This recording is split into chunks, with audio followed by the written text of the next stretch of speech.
भाइयों प्रणाम। मैं डॉक्टर चंद्रभान सिंह, अयोध्या वासी। मैं बहुत अच्छी बात करना चाहता हूँ, आप लोगों को बहुत अच्छा लगेगा। बात हम करने जा रहे हैं डिप्रेशन के ऊपर। डिप्रेशन, आदमी हमेशा तनाव में रहता है।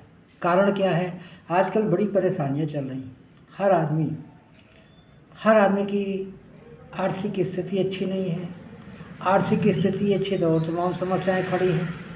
तो उनके झंझट में, उनकी परेशानियों में हर आदमी बड़ा बिजी रहता है, सोचता रहता है। आदमी बहुत उसको इनकार करता है कि नहीं, हमें टेंशन नहीं लेना, लेकिन टेंशन है कि पीछा नहीं छोड़ती। मन है हमेशा टेंशन में ही रहता है।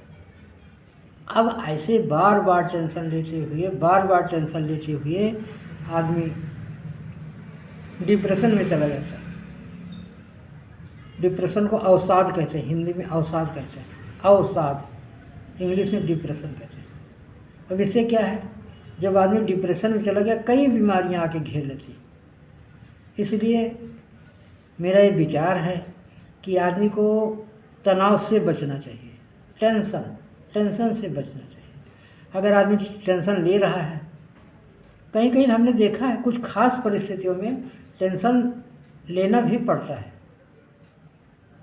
टेंशन लेना भी चाहिए। लेकिन कभी कभी हम लोग अनायास का टेंशन लेके घूमते हैं। अब अनायास का टेंशन क्यों लेके घूमना? क्योंकि जो परेशानियां खड़ी हो रही हैं हमारे जीवन में वो तो अलग बात है, लेकिन हम अनायास ही टेंशन लेके बैठे हैं, जिसका कोई मतलब नहीं, जिसकी कोई ज़रूरत नहीं। हमने तो यहाँ तक देखा है कि हमारे कुछ भाई अड़ोसी पड़ोसी का टेंशन लेके घूमते हैं। अरे ठीक है, मदद करनी चाहिए, सबकी मदद करनी चाहिए, लेकिन उसको टेंशन लेके नहीं करनी चाहिए। टेंशन लेके मत करो, क्योंकि टेंशन से दिमाग डिस्टर्ब हो जाता है। सोच समझ के कोई खास बात है अगर, तो हमें वहीं टेंशन लेना ठीक है। अनावश्यक हम दूसरे के काम में अड़ंगा डालें, अनावश्यक सोच विचार करते रहें, अनावश्यक टेंशन लेते रहें, तो मुझे तो लगता है ये समझदारी की बात नहीं, मूर्खता है। कभी कदार जिस चीज़ की टेंशन नहीं करनी है, भाई देखिए, कभी क्या है, कहीं हमें 50,000 की इनकम हो गई, लेकिन उसी में 10,000 का नुकसान हो गया, तो हम लोग उस 50,000 के मुनाफे का सुख नहीं झेलते। जो 50,000 की इनकम हो गई उसका एक सुख का भी एहसास होना चाहिए, लेकिन नहीं, वो जो 10,000 का नुकसान हो गया हम उसी में तैरते रहते हैं कि हमारा 10,000 का नुकसान हो गया, हमारा 10। अरे नहीं, छोड़ो, कोई बात नहीं, हो गया ना। तो इधर जो 50,000 का फ़ायदा हुआ था वो मेंटेन करो, एडजस्ट करो, मैनेजमेंट करो, मन को प्रसन्न रखने की कोशिश करो।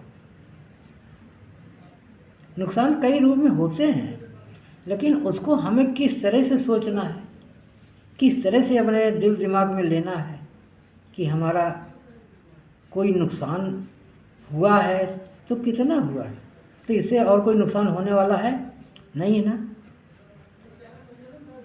कभी कभार हमने देखा है बाल बच्चे भी नालायक हो जाते हैं, माता पिता को टेंशन होता ही होता है बहुत, लेकिन कर क्या सकते हैं। और जहाँ कुछ कर नहीं सकते ना, वहाँ संतोष रखो। कहते ना कि हानि लाभ जीवन मरण जस अवजस विधिया, परमात्मा के हाथ में। हम लोग टेंशन कर कर के क्या करेंगे, कोई फायदा नहीं। टेंशन किया, अपना शरीर भी चौपट हुआ, बीमारी लग गई, अब उसके इलाज में खर्च हो रहे हैं, पैसे का नुकसान हो रहा है, कोई फायदा नहीं। ये समझने की बात, हमेशा कोशिश रहे कि हम टेंशन फ्री जीवन जिएं। लोग कहते हैं भैया क्या करें, टेंशन हो जाता है, मानते हैं टेंशन हो जाता है, लेकिन क्या है, उसको विवेक से सोचो विवेक से कि आखिर इसको हम हल कैसे करें। क्योंकि हमने देखा है ना, काफ़ी कुछ परेशानियां जो विवेकी पुरुष होते हैं, समझदार पुरुष होते हैं, उनका समाधान वो निकाल लेते हैं, उनका समाधान निकाल लेते हैं। इसलिए मेरी एक सलाह है यही कि हमेशा परेशानियों में उलझने की ज़रूरत नहीं है ना, परेशानियों में उलझिए मत, उस परेशानियों को हल करने की कोशिश करिए, उस परेशानियों से निकलने की कोशिश करिए। बड़े बड़े महापुरुषों की जीवनी पढ़िए, कितनी विकराल परिस्थितियों में वो जिए, लेकिन क्या उन्होंने टेंशन नहीं लिया और वो निकल गए, जीत गए, हौसला बनाए रखा, विवेक बनाए रखा। तो विवेक बहुत बड़ी चीज़ है। कहते ना, जब रावण और राम का युद्ध हो रहा था, रावण आया बहुत भारी सेना रथ पर सवार, तो लक्ष्मण जी कह रहे भैया ये तो बहुत बड़ा योद्धा है, बहुत बड़ा। अरे भगवान राम ने कहा ना, हमेशा धैर्य और विवेक के साथ जियो, धैर्य और विवेक के साथ। तो बड़ी बड़ी मुसीबतें, बड़ी बड़ी समस्याएं, बड़े बड़े योद्धा नतमस्तक हो जाते हैं। ये विचार करने का, विचार करना चाहिए कि हम इन विषम परिस्थितियों से लड़ें कैसे, और हमें अपने श्रेष्ठ जनों से, गुरु से, माता पिता से, श्रेष्ठ मित्र से सलाह भी लेनी चाहिए। ऐसा नहीं है कि हम भाई अपने दिमाग से तो हम बहुत सोच रहे हैं, अगर कोई हल नहीं निकल रहा है ना, कोई बात नहीं, अपने से श्रेष्ठ जनों से सलाह लिया जाए और उसका हल निकल जाएगा। इसलिए मैं कहता हूँ टेंशन मत लीजिए, टेंशन अगर आ रहा है झटक दीजिए, नहीं मुझे टेंशन नहीं लेना है, दिल दिमाग से काम करना है, बुद्धि से काम करना है, फिर आपका जो टेंशन है वो हल्का पड़ जाएगा, हल्का पड़ जाएगा पक्का। मैं आप लोगों से रिक्वेस्ट करता हूँ कि आप लोग समझदार हैं और समझदारी से काम लीजिए। बड़ी बड़ी मुसीबतों को विवेक से काम लीजिए और वो मुसीबतें आपके सामने बड़ी हल्की नज़र आएगी। ये हमारा अपना अनुभव है, अपना अनुभव है। इसलिए मैंने ये वीडियो बनाया कि आप लोग इसको देखिए और जीवन की समस्याओं से कैसे लड़ना है इसको भी सीखिए। जानते तो सभी लोग हैं, आप सभी लोग समझदार हैं, ये तो मेरे एक मन के भाव हैं, मैंने आप लोगों के सामने रखा और मुझे आशा है कि इससे आपको ज़रूर सीख मिलेगी। आप महसूस करेंगे कि हाँ ये बात तो है। हम लोग अनावश्यक का टेंशन क्यों लेके बैठे हैं? अनावश्यक के टेंशन को छोड़ो। अगर आप खास को टेंशन थोड़ा बहुत मान के चलो तो आपका 10% टेंशन अपना है, 90% तो हम अनायास के लेके बैठे हैं ना।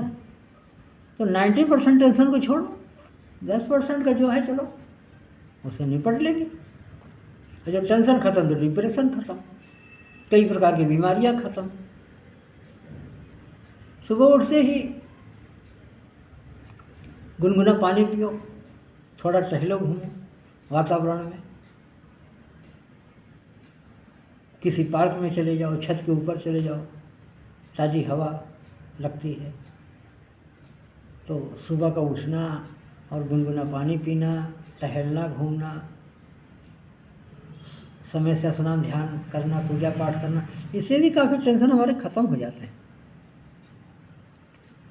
परमात्मा है हम लोगों के साथ ना। विधि का विधान जान, हानि लाभ सही है। कहीं नुकसान हो गया ये भी परमात्मा की इच्छा है, कहीं लाभ हो गया ये भी परमात्मा की इच्छा है। कहे ना, सुनहु भरत भावी प्रबल, बिलखि कहो मुनिनाथ, हानि लाभ जीवन मरण, जस जप जस विधि हार। भरत जी ने वशिष्ठ जी से पूछा, अपने गुरु वशिष्ठ जी से पूछा, भगवान राम का जो राज तिलक होने जा रहा था, ठीक उसी समय वनवास हो गया। बड़े दुख की बात है, ऐसा नहीं होना चाहिए था।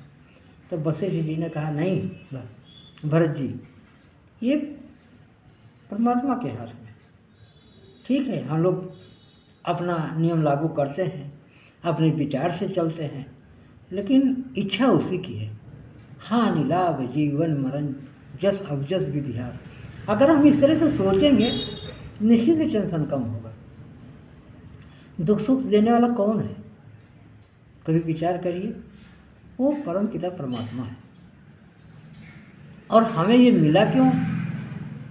वो तो हमें कुछ नहीं देता, लेकिन हमारे अपने कर्मों के फल हैं, किसी जन्म के या इसी जन्म के, हम लोगों को याद नहीं है। वो हानि लाभ के रूप में, जस अवजस के रूप में, जीवन मरण के रूप में, वो हम लोगों के जीवन में घटित होता है। तो कर्मों का फल ही हम लोग भुगत रहे हैं, तो कहीं ये भी संतोष कर लो, कोई बात नहीं। जो चिंता आई है उसको डिप्रेशन में क्यों लेना, कोई बात नहीं। जो सुख आया वो भी कट गया, जो दुख आया वो भी कट जाएगा। सो कोई अस्थाई चीज़ तो है नहीं कि परमानेंट रहेगा, कोई अस्थाई चीज़ नहीं। सब दिन जात न एक समाना, सभी दिन एक जैसे नहीं होते, कभी सुख है कभी दुख है।